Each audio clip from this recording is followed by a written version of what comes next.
Hello hi good morning, स्वागत आहे माझ्या ब्लॉगमध्ये. तर बघा, आमची ना गॅदरिंगची तारीख 28 तारीख होती आणि झालं कसं, फुल तयारी, मुलांची पण विद्यार्थ्यांची पण तयारी झाली, तर आमची पण तयारी झाली. आणि मग लेटर आलं की, लेटर म्हणजेच परिपत्रक निघालं की अजितदादा गेलेत आणि सांस्कृतिक कार्यक्रम किंवा शाळांना सुट्टी देण्यात आली आणि त्यामुळे आम्ही आमचं गॅदरिंग पण रद्द केलं. आणि मग दुसऱ्या दिवशी ठरवलं की आपण पुढली तारीख घ्यायची आणि आम्ही तारीख पण घेतली की चला आपण या तारखेला आपण आपलं गॅदरिंग करूया. पण जशी आम्ही तारीख टाकली ग्रुपवर, तसा प्रत्येक पालक येऊन प्रत्येक अडचणी सांगायला लागला की 1 तारीख जमत नाही, 2 तारीख जमत नाही, 5 तारीख जमत नाही, 6 तारीख जमत नाही, 10 तारीख जमत नाही, आमच्याकडे लग्न आहे, आम्हाला बाहेरगावी जावं लागते. अनेक प्रश्न त्यांचे. आणि ह्या प्रश्नांनी डोकं अगदी गोंधळून गेलं की करायचं का बरं. कोणतीही तारीख घेतो म्हटलं आणि विद्यार्थीच नसले तर आपलं गॅदरिंग होणार नाही. बरं, पालकांचे प्रश्न की आम्ही 2-2 हजाराचे कपडे आणलेत, मग आता एवढ्या कपड्यांचं आम्ही काय करायचं, एवढा आम्ही खर्च केला.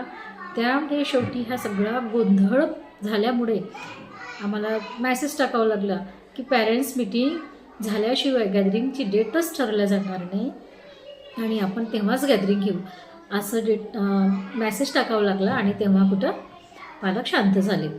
आता मेसेज टाकल्यामुळे पहिले आता पॅरेंट्स मीटिंग घ्यावं लागेल आणि त्यानंतर आम्हाला गॅदरिंगची डेट ठरवावं लागेल. पण यामुळे काय होतं ना, एक तर दिवस लांबलेत, विद्यार्थ्यांच्या अभ्यासाचं नुकसान होऊन जातं.